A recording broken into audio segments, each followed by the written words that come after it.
Let's talk about something weird here and something uncomfortable here, but something that needs to be addressed because it's been all over TV. Cuties with Netflix. Okay, Cuties with Netflix, new movie that came out.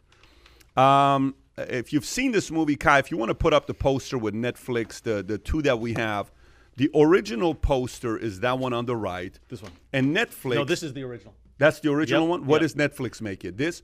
Oh, so the original is this. Shows them Netflix shopping. makes this. Yeah. So Netflix goes with more the provocative one, but this is the one that the original one, movie that came out, did well in the Sundance. It did very well, and then comes to Netflix, and here's what happens. The trailer has nearly 12 million views. Okay, by the way, if you can change the picture, I don't want it to stay up for too long. The trailer has 12 million views. It has 47,000 likes, 2 million dislikes. Let me say this one more time. The trailer has 12 million views. Go to the trailer on YouTube just to see the stats as the most latest updated stats, Cuties.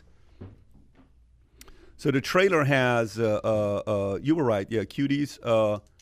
There it is. Okay, so what number is it? Okay, 12.1 million views. It's got 48,000 likes, 1.9 million dislikes. By the way, even that song that girl sang, remember a few years ago that girl had that one song, Hey, Friday, and they say it's the worst song in the history of songs. And poor girl got so many dislikes. It was the most hated video of the year on YouTube. Do you remember that song? Of course. Sam works out to it. No. Let's stay on this topic. We'll come back to Friday. I know Adam really wants to listen to it. Okay. I never heard it.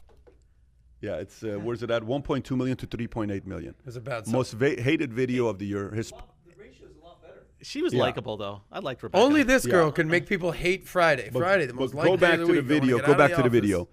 12 million views, 47,000 likes, 48,000 likes, 1.9 million dislikes, and 598,700 signatures calling for people to cancel their Netflix subscription in light of Cuties being added to its library of content. By the way, good friend of mine, Jose Gaitan. Okay, he's one of our co-founders. Yeah. He's one of the field advisory board members. He canceled his Netflix. Wow. Netflix lost $9 billion. In France, where the film was released in theater on August 19, Cuties did not stir much controversy. The movie won a directing award for Sundance Institute in February. They calls to remove the film have been amplified by supporters of a conspiracy theory that top Democrats and celebrities are behind a global child trafficking ring. It's currently trending number 7 on Netflix. And then my film is a mirror of today's society. A mirror is sometimes difficult to look onto and accept, but still so true. We can't blame our children for what we value in our society. Thoughts on the movie, Tom Zenner, as a parent? Yep, okay. As a parent with an 11-year-old boy, but not girl, these kids are 11. I have a 14-year-old daughter. I think any movie that sexually exploits children in any way is bad, is evil. I will say this. I wasn't offended by this as much as I thought I would be. We talked about it a lot. You hear a lot of buzz about it. Did you watch the movie? I didn't watch the movie yet, okay. but I did a lot. The trailer. I watched a little bit of the movie. I watched the interview with the director. I thought I would be appalled. I'm upset, but I'm not appalled.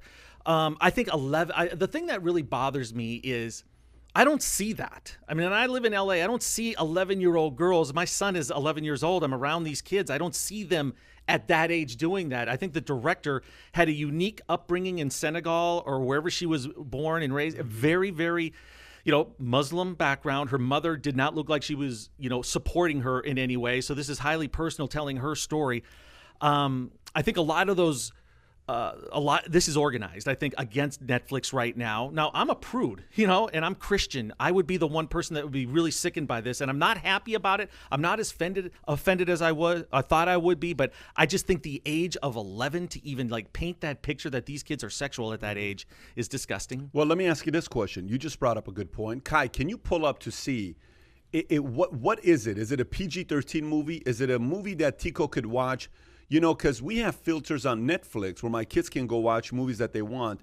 Is it allowed on them to watch it, or is it at least what do they have it as? Cutie. Rotten Tomatoes 90%. What does that mean, Pat? I wouldn't be surprised that Rotten Tomatoes gives it 90%. 5% like this movie, 1.3% rating.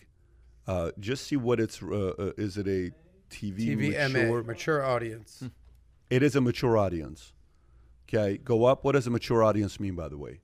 Like what age? I mean, that means type in TVMA. See what plus? TV. Just type in TVMA. What it means. I'm assuming 16 plus. TVMA. What does it mean? I think there's a space. There's okay, free dictionary.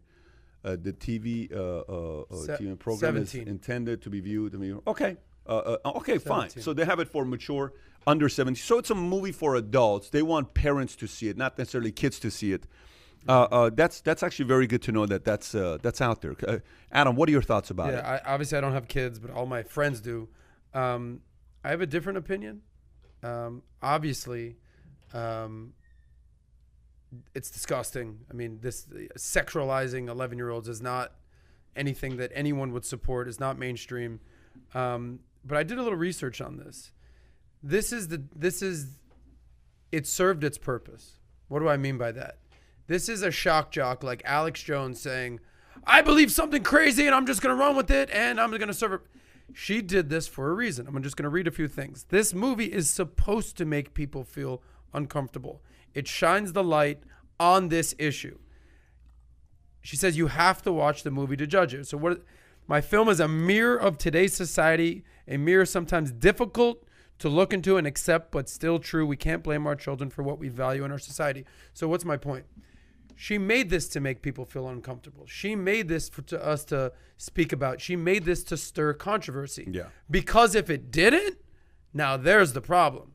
If people did not speak up about this, if people were not appalled by this, if people were like, yeah, it was a good movie, and didn't say shit, then we'd have a problem. The fact that so many people have a problem with it is a good sign. I mean, that's a good way of spinning it. Okay, to say that. I get what... This isn't me spinning it. I'm not saying you. Yeah. I'm saying that's a good way of spinning it to say I made it so people would get pissed off about it. Fine. Okay, I understand. Like Ann Coulter writes certain books with certain copies, and Bill Maher asks Ann Coulter, do you just write stuff to piss people off? And is that your business model? Mm-hmm. She was asked the same question on The View. She was one of the first people that said, Bill Maher asked her, who's the person that can win the presidency? She says, today, Donald Trump. Everybody started laughing. Right. She was the first major pundit type of name that went out there and said that. So I think it's a good spin on what she's saying. If that's her business model, fine. That is a business model you can do today. My concern is a little bit different of a concern. Here's what my concern is. So remember earlier we talked about in one of the episodes, Adam, you would remember this, where in politics, Tom brought this up. Tom Ellsworth brought it up to me. He said 44% of Democrats are going to vote Democrat. You can't do nothing about it. They just go down the ballot. Done. Right. 42% of Republicans are going to vote down the ballot. You can't do nothing about it. 4% of Libertarians, Independents, Green, they're going to go down the ballot. You can't do nothing about it. That's 90%. We got 10%. You got 10% left. That is the one that's going to determine. And if it's 60-40, it's going to be a tie, is what he was saying, right? Okay. So there's a group of people that watch this video and watch this movie, and they say, they're freaking disgusting. This is terrible. There's some people that are going to watch the movie and they're going to say, wow, very educational. I liked it. Good perspective. I took a lot out of it. Like people right? in France, yeah. apparently. There's going to be a group of people that watch it and they're going to say, there's going to be a group of people that are not going to watch it at all and say, there's no way in the world I would spend my time watching a movie like this, right? Like me. I don't watch the movie. By the way, Kai watched it last night for be educated. Did he really? Yeah, Kai watched it on 1.5 to get perspective on it. But here's the problem. There's 10% of people that are going to watch it that could potentially influence them to be thinking about something. And let me explain to what I mean by 10% of people that can be influenced something. So you watch the show Cops. If you watch the show Cops, how do you watch the show Cops? You watch it and you say what? You try to figure out what you can do to skirt the cops. No, not you. When you watch the show Cops, what do you say? You Look watch at the I show watch Cops. it for entertainment. Entertainment. Watch the chases. Yeah, but if I'm a criminal, you know how I watch the show Cops? I'm like, okay, got it. Like that game was film good. in the NFL. Yeah, like guys who went to prison, friends of mine who've gone to prison. I have a lot of friends that have gone to prison, have come out. Obviously, I've interviewed a lot of people that have spent a lot of time in prison. You know what they tell you? Prison was a training camp to learn how to commit other types of crimes. You go to jail, you only sold weed or you sold a couple things, but I went in, I learned how to do this, master's and this, degree, and this, spring and this, training, and this, and this. As much as she may have good intentions, there's certain, like, okay, think about it this way. Is there a visual in your life as a kid growing up that you wish you never had? Yeah. You don't need to say it, No. but is there a visual you had as a kid that you wish you never had? Do you have one? Yeah, I'm not asking what it is. Do you have one, though? Yes. It could be a father slapping your mom in the face. You wish you never had that, okay? It could be a sibling getting smashed on the floor and somebody hit them with the knee. It could be something sexual. It could be something you saw that you wish you never saw. We're never going to talk about it as adults. We keep it in our minds.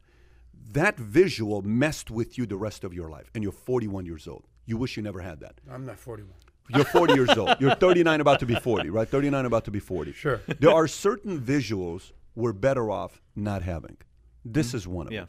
The world is a better place whether you watch us or not. We don't need to have certain visuals be in people's minds. That's the only thing I'm saying about making movies like this. Well, then who is the villain? Is it Netflix or is it the director? And I'll tell you that I think if I had to choose, that's art. That's what artists do. So I'm not going to blame the director. Okay, someone had to pay.